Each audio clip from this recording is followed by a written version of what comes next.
outside and he started recording the whole thing. But they didn't see her. Well, that's okay because Amazon has cameras outside. Amazon has cameras outside to protect you and watch her run up on you. I don't think I really cussed them, right? It doesn't matter. It doesn't matter. Amazon has cameras outside and they can see her. It made me so mad. Like, and then look, you know what? It takes a better person. Listen to me. Look, I told him, Listen, I said, okay, well, you can zip. It takes a better person to walk away and say nothing. She attacked my blue vest. She was like, oh, you're a blue vest and you are talking like this? Well, you know what? You know what? You know what? You know what? Talk is cheap. Again, go to LP. I lose my job. You're not gonna. You're clocked out. You got harassed in your car. How is it your fault? We are on our goddamn lunch break. We shouldn't be harassed by people and jumping up in our windows. We should be able to come out here and sit without getting harassed when we're clocked out. Simple. Go to LP. There's cameras outside. It's called self-respect. I don't care. You know what? Enough is enough. People are outside on their breath. And you know what? You know what? The best thing to say is nothing. If people want to sign that stupid paper, let them sign the stupid paper. It's not our business. It's not our monkeys. It's not our circus. But common sense, have respect enough for those people that do not want to be involved. Stay out of our way. We have just as much right to be here off the clock and not get harassed as they have a right to be here to form a union. Case closed. Managers in an Amazon warehouse are simping for Bezos by engaging in union busting, threatening workers against signing union cards. I'm Yasmin Khan with Rebel HQ, and it's hard to imagine a better case for better working conditions than your manager berating you for wanting better working conditions. The audacity. Sorry, not sorry. I'm up to here with you. I'm good. I'm getting recorded right now as we speak. And I don't agree to be on video. So guess what? That's a whole nother legality in itself. Do not put me on video, which she's doing right now. That is against the law. It isn't against the law. New York is a one-party consent. Well, you know what? Mind your business. Because I am. You know what? I was not speaking to you. Okay. I am on my dinner break. So you know what? I just have respect for you. So do me the common courtesy and have respect for me. Okay? It's a two-way street. It's called common courtesy. Okay? I have common courtesy towards you, as you just heard what I said, which I'm sure you didn't record what I just said. Okay. Okay? Number two, I don't need to be harassed nor anybody on our break. We are clocked out. Okay. And I didn't ask you to get involved in my conversation. Okay. So please keep your business out of my business. Okay. Thank you. You're welcome. And my name is Deanna. I am front half nice. If you want to know, that's who I am. Okay. I'm not bothering you. Please don't bother me. I am on my dinner break. Okay. You're welcome. By now, it's nothing new that Amazon is against unions. Amazon, like most other corporations, prioritizes capital over labor, despite the fact that they need the labor to produce the capital.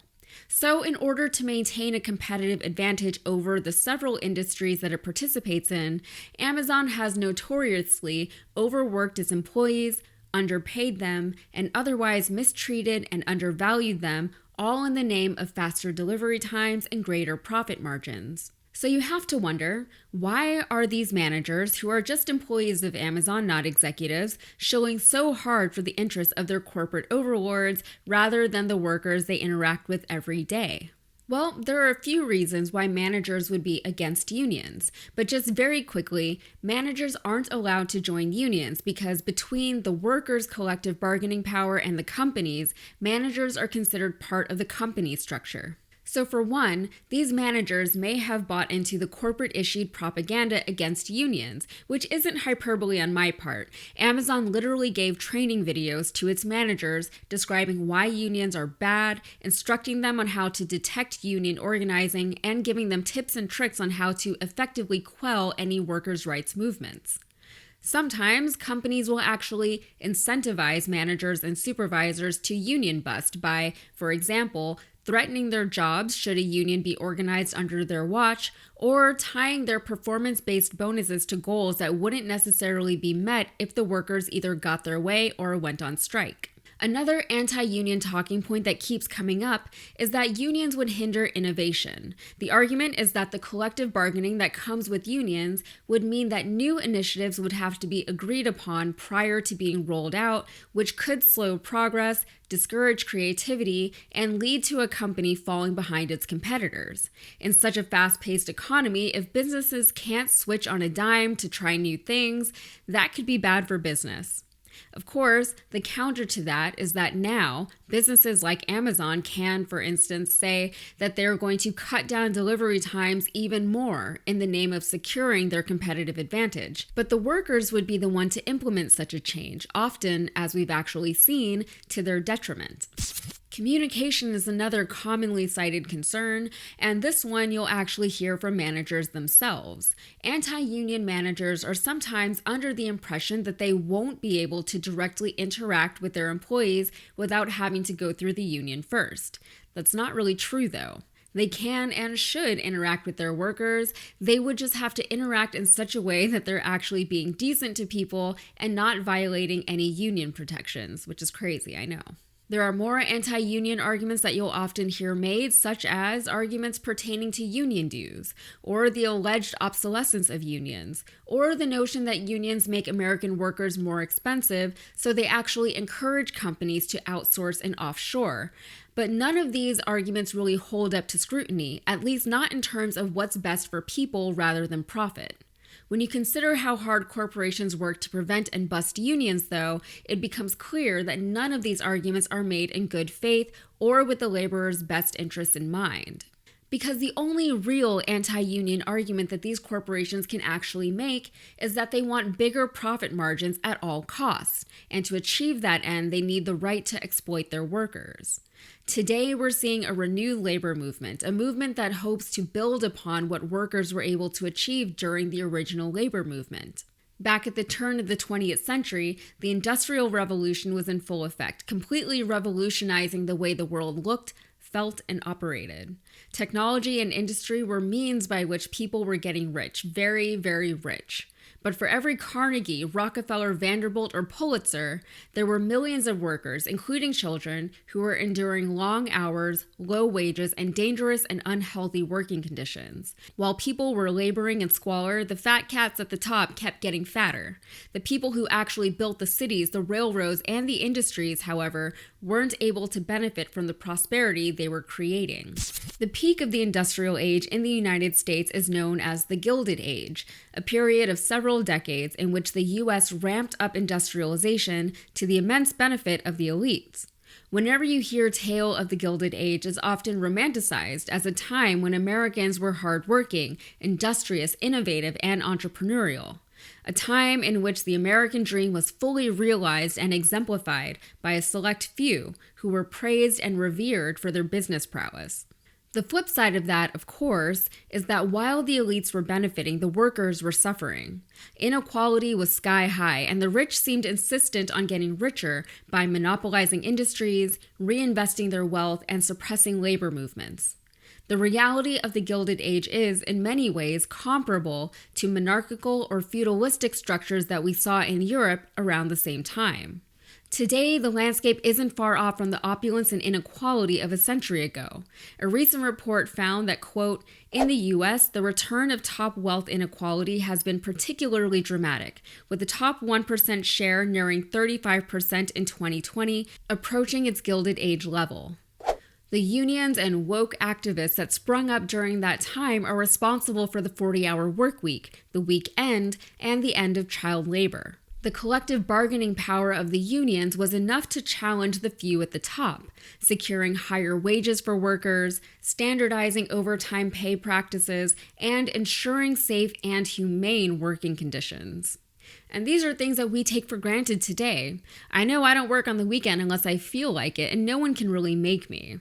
Still, with inequality reaching Gilded Age levels and workers being exploited in new but similarly inhumane ways, it makes sense that we're currently seeing a resurgence of the labor movement. And when you think about it, working conditions in the United States leave a lot to be desired. But instead of addressing our deficiencies, we've just made or subscribed to a culture that worships hard work, all in the name of serving and protecting the American economy. We brag to our friends about how busy we are. We look down on people who are out of work regardless of why they might be without a job. We accept things like low and unlivable wages because people need to work their way up to livable. We're the only developed nation that doesn't have paid maternity leave because our women can do it all. Pensions are being undercut, health coverage is dependent on the benevolence of employers, corporations utilize the gig economy to avoid having to actually hire, pay, and protect employees. Workers are still being exploited for their labor, but at the very least, they're not covered in soot anymore. Now, I used to work for one of these really large corporations back when I was in college. To be fair to the company, it was a good job for what it was. The company paid more than its competitors, and we had good benefits. We had healthcare, 401k, etc. But then we started getting busier and busier. Going to work became more and more stressful. We were asked to work harder and harder while our raises were becoming smaller and smaller. Meanwhile, an entire overworked labor force was reading headlines in the news about how well our company was performing, pulling in record profits, investing in this, that, and the other. Still, our pay was stagnating. New hires were getting paid less than they would have had they been hired a year or two earlier. People were getting promoted to management positions for salaries so low that I know of a few who either stepped back down to their former positions or just outright declined the promotion in the first place. And again, this is when the company was on top of the world. Everyone was talking about it. Everyone wanted a piece of it. Our billionaire founder was a pop culture icon. The company branded itself as a thought-leading corporation, the most innovative of its kind and the benchmark for what its competitors could only hope to one day become. But the cost-cutting and profit-maximizing was evident. And then the production quality arguably became compromised, and with that, its customer base and its employees became less loyal to the brand. For me, I quietly quit about a year before I actually quit my job. Now, you can argue that these cycles of labor versus capital are natural in a capitalistic society because capitalism, almost by definition, demands that capital be accumulated by all means necessary or available. A society that defines itself as capitalistic would expectedly do whatever it can to facilitate that capitalistic gain. However, gains can and should be made for more than the top 1%. Humanity should be the unspoken but understood actual priority for any well-functioning society. And inequality, as much as it might build some impressive mansions or libraries or cathedrals, doesn't actually benefit society as a whole. That's it for me. Lots to discuss in the comments, I'm sure. Please like and subscribe if you got something out of this content, and be sure to follow me over on Instagram and TikTok. Thanks so much.